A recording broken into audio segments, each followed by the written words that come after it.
2016-17 के आसपास मैंने सोच लिया था। मैंने तैयारी भी तभी से करनी स्टार्ट कर दी थी। उसके तो नोट्स नहीं बनेंगे, उसको तो आपको 10, 12, 15 बार जितनी बार भी पढ़ना है पढ़ के। वही 2 बार मेरा प्रीलिम्स क्लियर हुआ लेकिन मेंस नहीं क्लियर हुआ। एक बार 13 नंबर से रुका, एक बार 2 नंबर से रुका। लास्ट ईयर वाला 2021 वाला मैं इंटरव्यू तक गई। Hello everyone, welcome to student. So अभी हमारे साथ है आकांक्षा गुप्ता मैम, जिनका रैंक 4 के साथ एसडीएम के पोस्ट पर सिलेक्शन हुआ है, जो अभी हाल ही में यूपीपीसीएस का रिजल्ट आया। तो आज हम मैम से उनकी जर्नी जानेंगे। मैम का ये 4th अटैम्प्ट था यूपीपीसीएस का। इसके अलावा मैम ने यूपीएससी के भी मेंस वगैरह लिख रखा है। तो आज हम मैम की काफ़ी लंबी जर्नी रही है तैयारी वगैरह की, उसके बारे में जानेंगे। साथ ही साथ आज उनको सफलता मिली है, इसके बारे में जानेंगे। क्या स्ट्रैटेजी रही, कि क्या बुक लिस्ट फॉलो करी, ओवरऑल मैम के बारे में जानना चाहेंगे। सो अभी तक आपने चैनल को सब्सक्राइब नहीं किया, चैनल को सब्सक्राइब कर लीजिए, इस वीडियो को लाइक करें। ओके मैम, आप अपना एजुकेशन बैकग्राउंड वगैरह बताइए। मैंने प्रारंभिक परीक्षा सेंट जूड स्कूल से करी है, देहरादून से। फिर मैंने B Tech computer science DIT university से करा है, और जो मेरा 2017 में कंप्लीट हो गया था। उसके बाद से मैं सिविल सर्विसेज की तैयारी कर रही हूँ और मेरा अब जाके यहाँ सिलेक्शन हुआ। Okay so ma'am, civil services या फिर यूपीएससी के एग्ज़ाम्स के बारे में कब सोचा कि हमें इस एग्ज़ाम्स की तैयारी करनी है? 2016-17 के आसपास मैंने सोच लिया था। मैंने तैयारी भी तभी से करनी स्टार्ट कर दी थी। ओके मैम, आपकी जर्नी जो है कि काफ़ी आपने अटैम्प्ट दिए और कहीं ना कहीं आपको सक्सेस नहीं मिली। तो मैम फाइनली आपका रैंक 4 के साथ और एसडीएम जैसे पोस्ट पर सिलेक्शन होना अपने आप में एक अलग ही फीलिंग है, या फिर अलग ही कह सकते हैं प्राउड का मोमेंट का टाइम है। तो मैम आपका क्या रिएक्शन था? बिल्कुल, रैंक 4 तो एक्सपेक्टेड ही नहीं था। जैसे कि इन कॉम्पिटिटिव सर्विसेज में होता है कि हमें पता ही नहीं होता। जी मैम। तो मुझे तो था कि कहीं भी नाम आ जाए। और जब रैंक 4 देखा तो मैं तो बस, मुझे यकीन ही नहीं हुआ। मैं तो अपना रोल नंबर देखने के लिए भागी कि मैं ही हूँ। फिर थोड़ी देर बाद ऐसे मतलब विश्वास होने लगा कि मैं ही हूँ। ओके सो मैम, थोड़ा सा ये बताइए कि आपने कब से तैयारी करना स्टार्ट किया था, कौन सा अटैम्प्ट कब दिया, उसका क्या रिजल्ट रहा? जैसे कि आपने यूपीएससी और यूपीपीसीएस दोनों के एग्ज़ाम दिए। मैंने 2017 से तैयारी करना स्टार्ट किया था, और मैं दोनों एग्ज़ाम साथ साथ में दे रही थी। तो मैं प्रीलिम्स में नहीं क्लियर कर पाई 2 बार यूपीएससी में। ओके 2 बार मेरा प्रीलिम्स क्लियर हुआ लेकिन मेंस नहीं क्लियर हुआ। एक बार 13 नंबर से रुका, एक बार 2 नंबर से रुका। जो यूपीपीसीएस है वहाँ पे मेरे 3 बार तो प्रीलिम्स ही क्लियर नहीं हुआ। लास्ट ईयर वाला 2021 वाला मैं इंटरव्यू तक गई लेकिन मेरा फाइनल सिलेक्शन नहीं हुआ, और अब ये इस वाले में तो मेरी रैंक 4 आ गई है। ओके सो मैम, अगर हम आपसे जानना चाहें, जब आप स्टार्टिंग में तैयारी करना स्टार्ट किया तो आपने क्या कोचिंग ली या फिर सेल्फ स्टडी से किया था? मेरी पूरी प्रिपरेशन सेल्फ स्टडी की ही है। Okay. हाँ, मेरे को जहाँ जहाँ ज़रूरत पड़ती थी मैं वहाँ उस चीज़ के लिए मटेरियल या कोचिंग इंस्टीट्यूट्स की हेल्प लेती थी। ऐसा मैंने क्लासरूम कोर्स कोई ज्वाइन नहीं किया था। ओके सो मैम, आपने जब तैयारी स्टार्ट करी तो फिर कैसे स्ट्रैटेजी और कैसे चीज़ों को प्लान आउट किया कि हम ऐसे करने वाले हैं सारी चीज़ें? पहले तो कोई भी स्ट्रैटेजी नहीं थी। 1-2 बार असफल थोड़ा सा होने के बाद फिर पता चला कि इसकी स्ट्रैटेजी क्या होनी चाहिए। मतलब तो उसमें यह है कि जो प्रीलिम्स का सिलेबस है उसको हम सब्जेक्ट्स में बांट लें। जो हमारे मोटे मोटे सब्जेक्ट्स हैं, हिस्ट्री, ज्योग्राफी, एनवायरनमेंट, कल्चर, और फिर उनके लिए हम 1 या 2 किताब जो टॉपर्स जनरली सजेस्ट करते हैं, जैसे हिस्ट्री के लिए स्पेक्ट्रम हो गई, बहुत कॉमन किताबें हैं जो, उनको पढ़ें हम। इसके अलावा हम टेस्ट बहुत सारे दें, जो भी हम यूपीएससी दे रहे हैं तो उसके लिए भी, और यूपीपीसीएस दे रहे हैं तो प्रीलिम्स की जो टेस्ट, उसमें जो क्वेश्चंस नहीं आ रहे हैं उसके नोट्स बनाते रहें और साथ साथ में बुक्स में वही रखते रहें। फिर उसके मल्टीपल रिविजन्स करें। और हाँ, एक बात मैं कहना चाहूँगी सीसैट के लिए। मेरा बहुत बार सीसैट क्लियर हुआ, बस एक बार रुका है। और मैं ये सिंसियरली रिक्वेस्ट करूंगी सारे एस्पिरेंट से कि सीसैट को हल्के में ना लें और इसके लिए ज़रूर मेहनत करें। राइट। तो मैम, अब हम आपसे पूछना चाहेंगे जैसे कि पर्टिकुलरली सब्जेक्ट वाइज थोड़ा सा बताइए कि क्या अप्रोच होनी चाहिए। तो जैसे हिस्ट्री है, हिस्ट्री के लिए तो हम स्पेक्ट्रम पढ़ेंगे।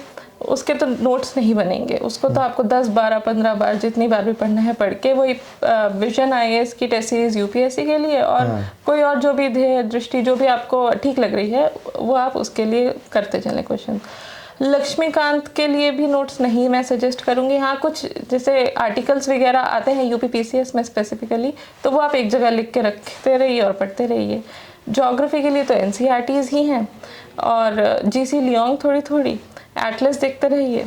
और एनवायरनमेंट में तो शंकर आईएएस की बुक है, विजन आईएएस की जो शंकर की मंथली आती है वो है, और जो विजन आइज की जो एनवायरनमेंट का सेक्शन हाँ, है वो, environment, जी। और हाँ इकोनॉमिक्स के लिए तो मृणाल सर के लेक्चर्स जो हैं वो बहुत ही अच्छे हैं जो यूट्यूब पे अवेलेबल हैं। उस साल का बजट, इकोनॉमिक सर्वे, और ज़रूर इसके करंट अफेयर्स को ज़रूर से फॉलो करें। और साइंस एंड टेक के लिए मैम?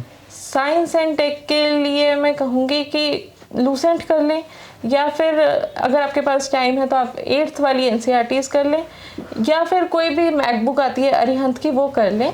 यूपीएससी में तो साइंस एंड टेक बहुत जनरल आता है, वो तो आपका करंट अफेयर्स से हो जाएगा। यूपीपीसीएस में आता है थोड़ा साइंस एंड टेक स्पेसिफिक, वो कोशिश तो हमें करनी चाहिए कि हम कितने निकाल पाएँ उसमें से क्वेश्चंस, क्योंकि वो बिल्कुल एक की तरह होते हैं प्रीलिम्स के लिए। ओके मैम, जैसे कि ज्योग्राफी जैसा सब्जेक्ट हो गया, फिर हिस्ट्री है, तो प्रीलिम्स के लिए नॉर्मली काफ़ी टॉपर्स बोलते हैं कि आप NCERT कर लो। जैसे ज्योग्राफी के लिए बोलते हैं 11-12 कर लो तो हो जाएगा, और हिस्ट्री के लिए बोलते हैं 9 से 12 कर लो। तो आपको क्या लगता है इसका? मैंने हिस्ट्री के लिए NCERTs नहीं पढ़ी थी, ज्योग्राफी की NCERTs मैंने पढ़ी थी। ओके सो नॉर्मली हम किसी भी मतलब किसी भी स्टूडेंट मुझसे भी पूछते हैं, टॉपर से भी पूछते हैं कि यूपीएससी की तैयारी कैसे करें, तो नॉर्मली सभी बोलते हैं NCERT उठाओ, सिलेबस देखो, प्रीवियस ईयर के क्वेश्चंस पेपर देखो। तो मैम जैसे कि आपको क्या लगता है कि कुछ NCERTs स्किप की जा सकती हैं, फिर NCERTs सारी पढ़नी ही चाहिए, मतलब, या फिर स्टूडेंट टू स्टूडेंट डिपेंड करता है? ये स्टूडेंट पे डिपेंड करता है। मैंने तो सारी NCERTs नहीं पढ़ी थी, मैंने तो जो रिकमेंडेड बुक्स हैं उसी से ही अपना बेस तैयार किया, उसी को ही किया। हाँ, ज्योग्राफी की NCERTs जरूर पढ़नी चाहिए, वो अनमिसेबल है। ओके मैम, आपने इतने सारे अटैम्प्ट दिए, हालांकि आप कई बार मेंस लिखे हो, तो मैम कभी कभी इतने सारे एग्ज़ाम्स का रेगुलर सर्कल चलता जा रहा है और आपके सक्सेस नहीं हो रहे हैं अटैम्प्ट्स, तो मैम उस टाइम पे डिमोटिवेशन आ गया, ऑब्वियस सी बात है, मूड ख़राब हो जाता है। तो प्रिपरेशन किस तरीके से हैम्पर होती है इन सब चीज़ों से, और इनको ओवरकम कैसे किया जा सकता है? जी बिल्कुल, जब हम जब हम नहीं हो पाते हैं सक्सीड किसी चीज़ की वजह से, तो 2-3 दिन के लिए तो बिल्कुल ही मोटिवेशन डाउन चला जाता है, तो बस मन करता है इसे छोड़ दें जी। लेकिन वही की है, हमें वहाँ छोड़ना नहीं है, हमें वहाँ लगे रहना है। मैं क्या करती थी कि मैं मन नहीं होता था बुक्स पढ़ने का, तो मैं करंट अफेयर्स की वीडियोस देख लेती थी जो यूट्यूब पे आती हैं। बहुत इंटरेस्टिंग वे में करंट अफेयर्स बताती हैं, कवर भी हो जाते हैं और दिमाग में कंटिन्यूटी भी बनी रहती है। Right ma'am. ओके सो जैसे कि आपने करंट अफेयर्स के बारे में बता दिया, तो करंट अफेयर्स यूपीएससी के सेगमेंट में कुछ सब्जेक्ट होते हैं जैसे कि इकोनॉमी, साइंस एंड टेक, और भी सब्जेक्ट है, तो क्या इन सब्जेक्ट को करंट ओरिएंटेड पढ़ना चाहिए?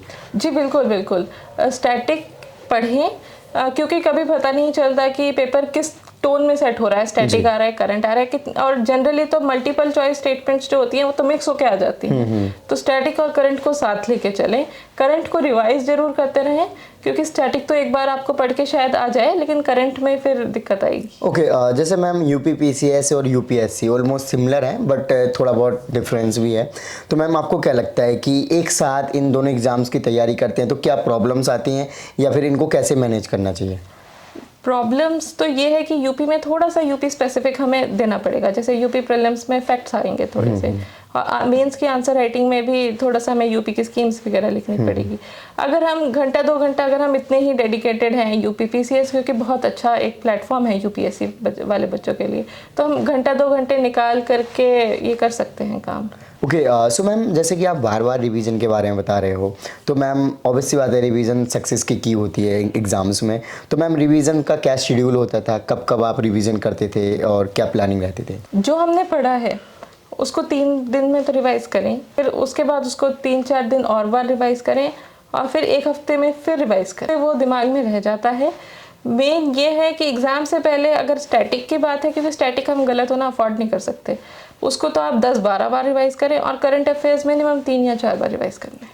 ओके मैम जैसे कि देखा जाए जो आपका मीडियम है वो इंग्लिश है और आपका ऑप्शनल सोशोलॉजी है, तो आपको क्या लगता है कि आपको फाइनल सक्सेस दिलाने में सोशोलॉजी ऑप्शनल कितना हेल्प किया? हालांकि अब तो थोड़ा सा अलग हो गया।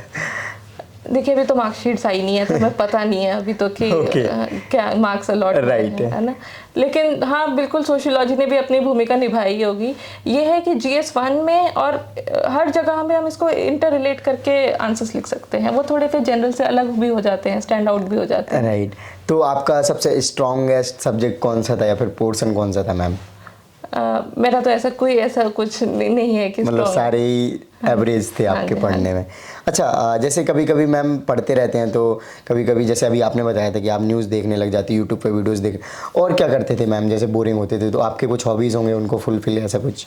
नहीं, मैं तो वॉक करने चली जाती थी और मैं 1.5 2 घंटे वॉक करती थी। Okay. और उसके बाद मैं अपने फ्रेंड्स के साथ बात करती थी 1.5 2 घंटे, तो उसमें ही हो जाता था, फिर पढ़ती थी। Okay, so ma'am time table कुछ बनाया था आपने डेली का कि इस टाइम पे ये चीज़ें करनी है, इस टाइम पे ये सब्जेक्ट पढ़ना है, कुछ इस तरीके से? नहीं, कोई ऐसा टाइम टेबल नहीं था। जब मन करे तब पढ़ें और जब नहीं मन करे तब छोड़ दें, क्योंकि अगर मन ही नहीं करेगा तो फिर कैसे होगा, दिमाग में कुछ रहेगा ही नहीं।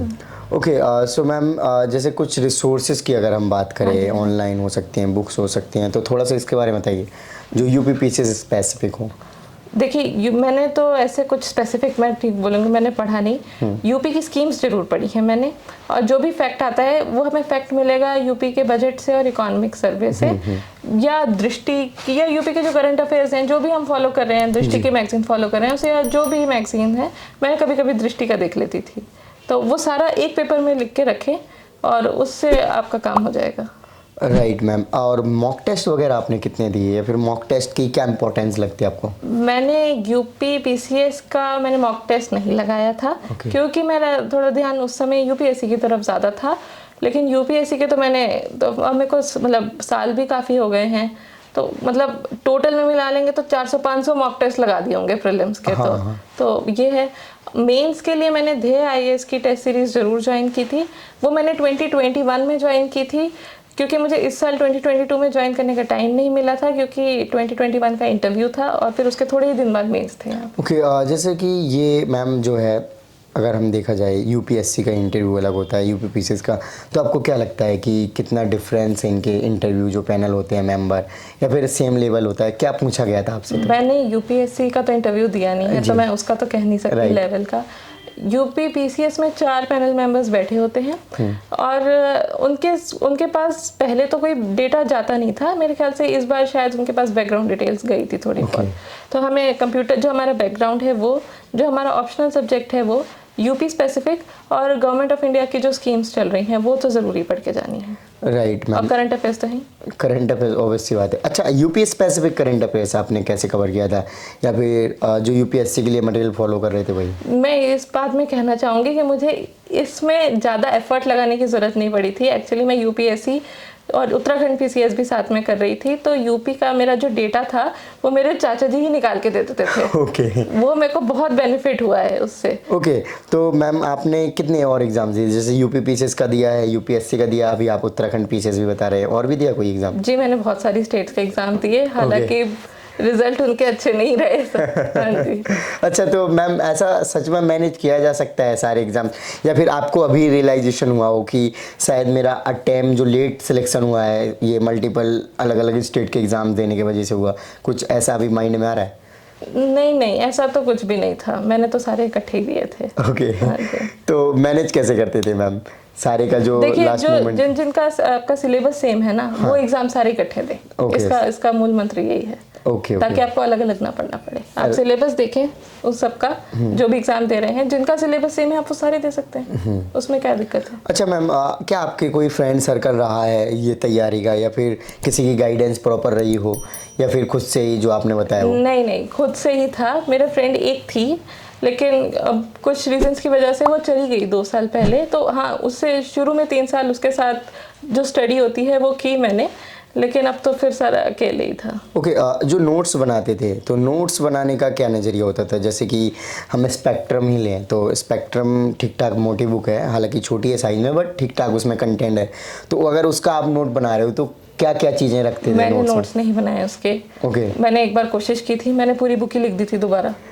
तो फिर उसके नोट्स से मैंने, लेकिन रिवीजन 30-40, क्योंकि इतने साल हो गए हैं तो मैंने रिवीजन बहुत बार कर दिया उसका। 30-40 इतना तो हो ही जाएगा ना, देखिए। हाँ, 4-5 साल बात है मैम। हाँ तो आपने किसी भी सब्जेक्ट के नोट्स नहीं बनाए? बनाए होंगे मैंने 3-4 साल पहले, लेकिन वो फिर किसी काम के नहीं रहते हैं। जब आपको ना एक बार बुक तो पढ़नी पड़ेगी। मेरे साथ एक्चुअली ये होता था, अगर मैं नोट्स बना भी लेती थी तब भी मैं नोट से पढ़ूंगी ना तो मुझे याद नहीं रहेगा। तो मुझे पूरा पीछे से लेके आगे तक पूरा पढ़ना पड़ता था। ओके मैम, जैसे कि आपने सोचा होगा जब तैयारी करने के लिए आए थे कि अगर मैं आईएएस या फिर एसडीएम डीएम कुछ बनती हूँ इन फ्यूचर, तो ये काम करने का सोचा है, तो अभी आपको क्या लगता है कि क्या चीज़ें आप करने वाले हो? देखिए, सबसे पहले तो जो भी गवर्नमेंट की स्कीम्स हैं, हम जब पढ़ते हैं तो इतनी सारी होती हैं, हमें याद भी नहीं रहती हैं, लेकिन वो जिस तबके के लिए हैं उनको ही नहीं पता होता। जी, तो मैं ग्रास रूट्स लेवल पे उसको ज़रूर पहुंचाने की कोशिश करूंगी।